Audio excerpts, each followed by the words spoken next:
As most of you know, I produce most of my music from scratch, and I love to share my composition, sound design, and production tips with you. So since you requested a project walkthrough of this beat, I'm going to take you into my Ableton project folder today and show you how I did it. Now, to make future project walkthroughs more relevant to you, please let me know in the comments specifically what you want me to focus on so that I can give you my best tips. So here we are inside the Ableton project. I'm going to talk you through what I've done and hopefully you can learn a thing or two. So there's a couple of instruments. I've got a group called instrumentals where I've basically grouped all the instrumentals except for the shaker and the bass. And I did this because I wanted an EQ3 on it, and there's automation on it. These little red dots show you that there's automation on it. When I hit A, you can see these automation lines, and basically every now and again there'll be a filter sweep, for instance. There you can hear a little sweep. Here's another one. This one's a lot slower. And then it comes back in.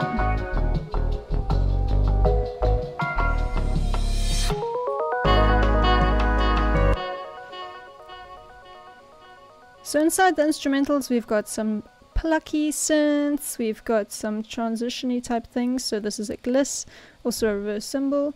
Then under recordings I've got some recordings of me singing as well as playing viola, and then I've got an e-piano here, which I'll go into shortly, some more viola, then I've got a drum loop. This doesn't really need to be under instrumentals, but it is, and I'll also explain my drum philosophy in this project because it's different to what I usually do. I've got some synths, so this will be some melodies and some harmonies for the song. Marimba, also harmonies, some sweeps again for transitions, then of course the sax, which is very obvious. Then I've got a shaker and of course the bass. Now you might notice I don't have a lot of drums in here. That's because the way that I designed this song is that it's one standalone song and then I play the drums over it like you saw in my previous video.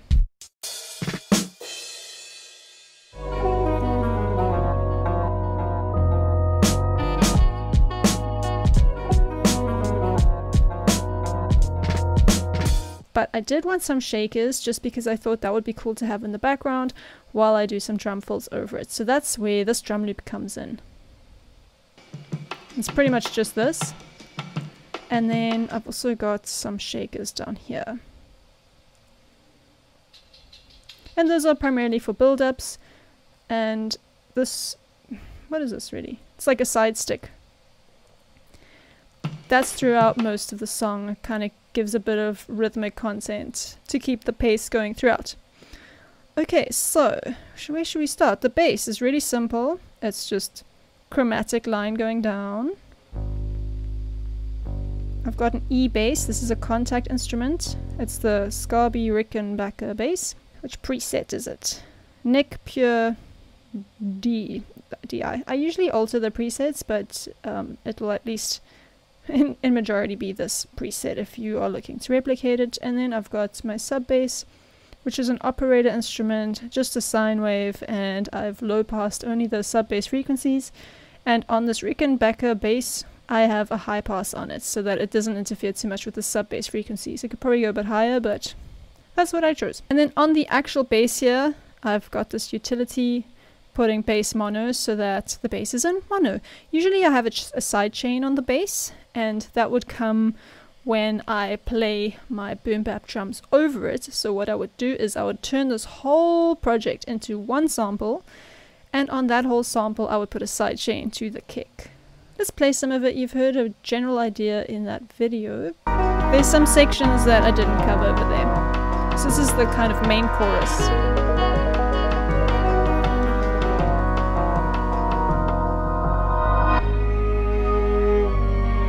A lot of me playing viola.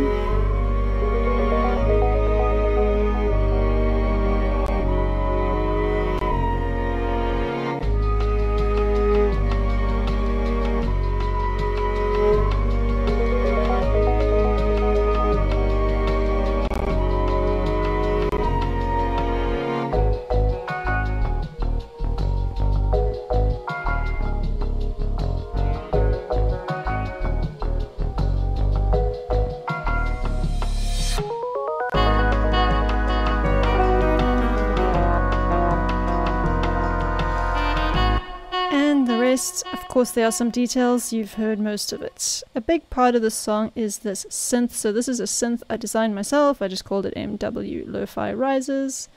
It sounds like this.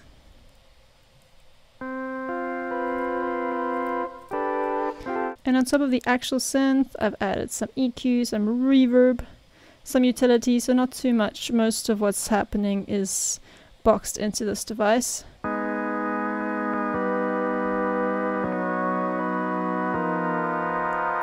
And every now and again, I've added some little sweeps. So I'll show you what I mean. If I go into my automation lane here, you can see that I'm automating the level of this oscillator. It increases the brightness of the oscillator. I also sometimes automate this frequency knob over here. So I've automated both in this particular line because adding this square wave on top of increasing the frequency really ramps up the brightness here, and that's just before the sax and the drums kick in. So I thought that was a nice little oomph. Cool. On the sax there's not too much, so I've got my main sax, I've EQ'd it, I've just got the lead, and then I've got a second track where I take some notes from the lead and put a delay on it.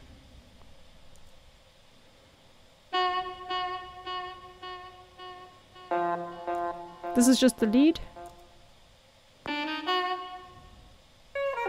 Put them together.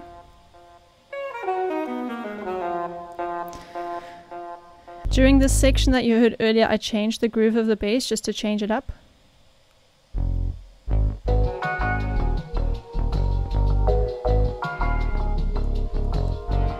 I really like that part.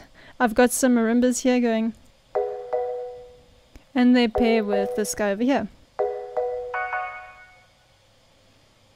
This is quite playful. And then of course, ooh, this interesting sound design.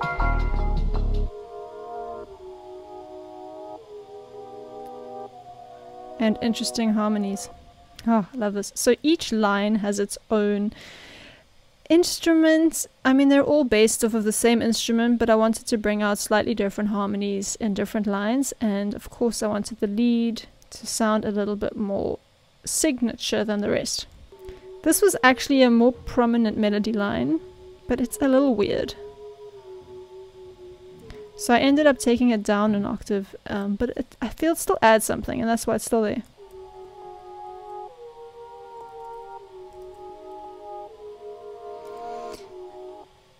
What makes these slightly different to these chords over here is that I changed the attack of the synth. So if you look at this envelope here, you can see here this attack over here. So I get this by clicking on this oscillator level and then click envelope. You might see this, you might get confused. You have to click on envelope. So I've got this attack, so that gives it a bit of a vibe. And then also this pitch envelope, it gives it a little bit of a slightly detuned beginning. I've got this LFO here. This is a super useful tool if you want to add some kind of jitter. I've got a whole blog post about it, how you can make your own Ableton warble effect using only Ableton stock plugins. And once you get that concept down, you can use this on all sorts of things like oscillators, pitched instruments.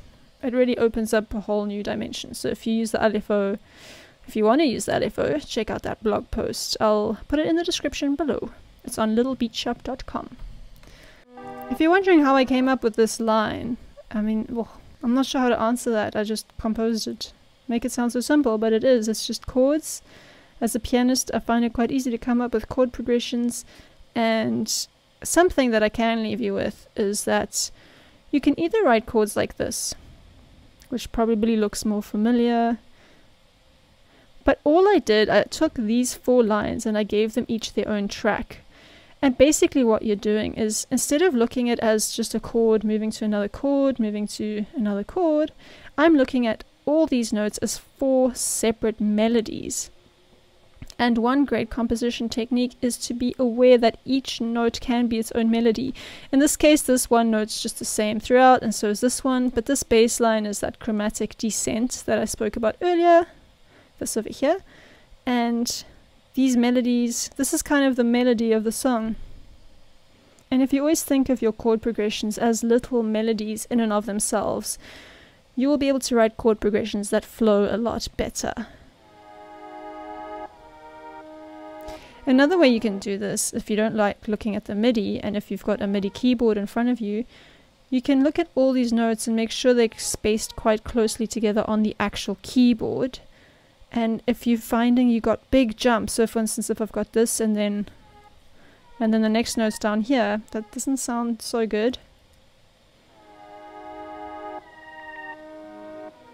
Of course, you're allowed to do what you want, and sometimes you want that effect, but in general, you want to keep it as close to stepwise movement as possible. So 1 or 2 steps up, as you can see here. And then 2 steps down, 2 steps up, 2 steps down. It's really simple, you know, there's no need to overcomplicate anything. Oof, okay, let's get to the viola. This stuff is beautiful.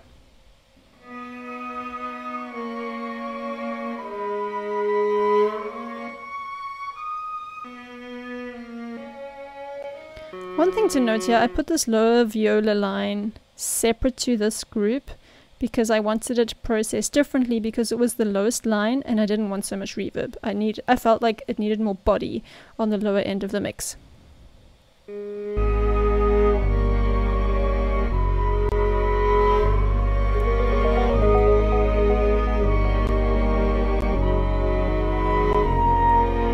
I guess they both sound good. I might change my mind. Now I'm unsure about that decision. But you know what, I don't have time for self-doubt, and this is what I decided, so that's what it's gonna be. Now I will show you how I processed it. So under recordings, I've just EQ'd them, I've got a utility here to increase the width, I've got reverb, but then also I've got another reverb. Two reverbs might be a little bit of overkill, but I did want to show this because I only just downloaded it and it's free, so I thought you might like to know about it. Valhalla Supermassive. It's a little different to reverbs I'm used to. I'll probably spend some time playing around with it, but that said, it's free and you might as well get it because it's not complete trash. I don't really like downloading a bunch of free plugins because often they aren't really being kept up to date if the company doesn't have money, and so it'll work and then it won't work with an update and then it's just a huge headache. So I generally have stopped collecting free plugins. But again, because of the reputation of Valhalla, I thought I'll give this one a try. So this is what it sounds like with this reverb, without it.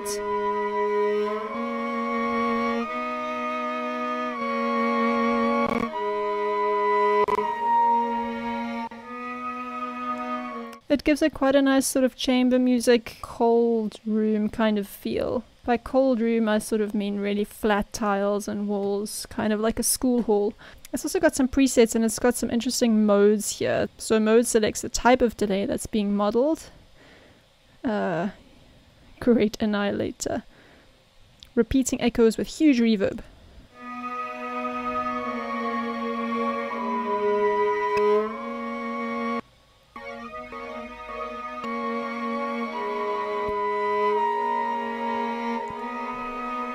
Very interesting. Let's get it back to what it was. That does not sound like what it was, but I can't remember what it was. So, alright, let's look at this plucky instrument.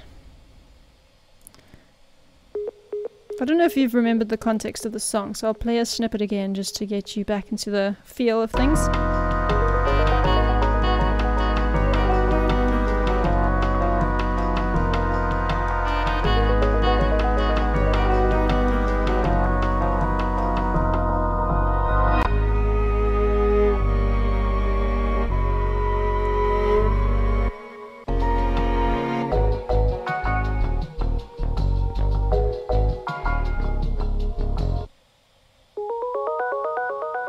Alright, let's look at this instrument. I think this is also something I made really easy. So I just took the operator.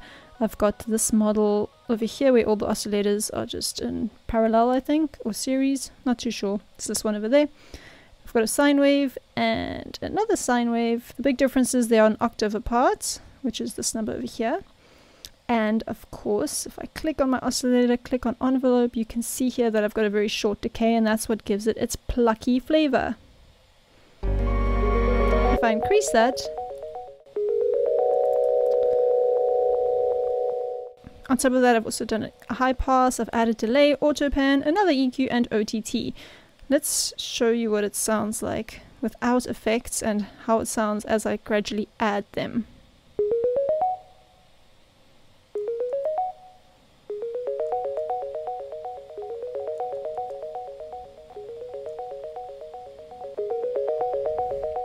This over here is a gliss. It's from one of my little beat shop sample packs.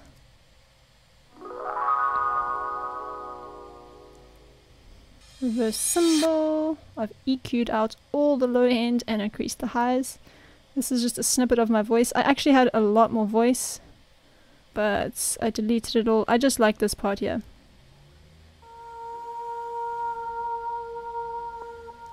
Just to bring it from the one section to the next.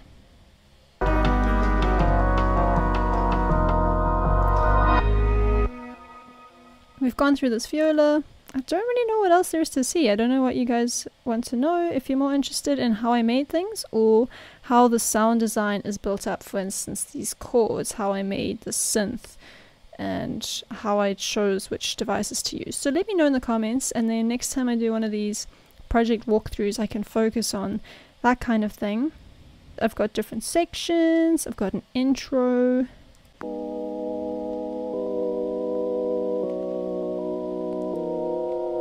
And I've got the chorus, and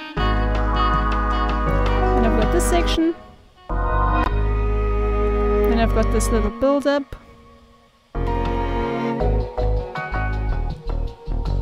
then we're going back to the chorus, then we're in the chorus again but with a little bit of extra spice, and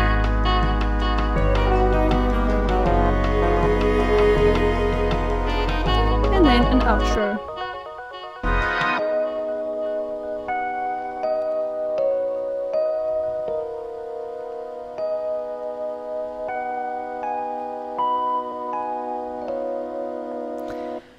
Quick look at my masters. So I do not consider this track mastered, but I did add a few devices on this master chain. First of all, I added a limiter. I think it's because I was clipping.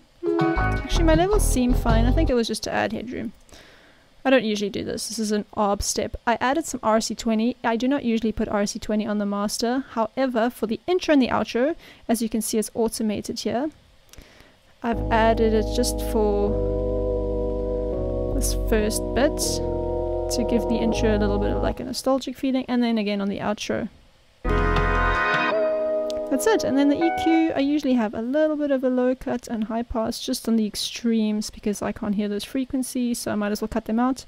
I've got a glue compressor here primarily just to glue it together a little bit, and have some makeup gain and a limiter so that I don't clip. This phaser, I don't even know why it's there. I think I was just playing around, so that can go as well. And as I showed you earlier, I just export this out, put it onto a pad on my machiner, play some drums over it, and I have a full track. But that is all for today's video. Let me know specifically in the comments what you want me to cover in future so that I can share my best tips with you. Hit a like if you learned something, subscribe for more content, and I'll see you guys soon in the next one.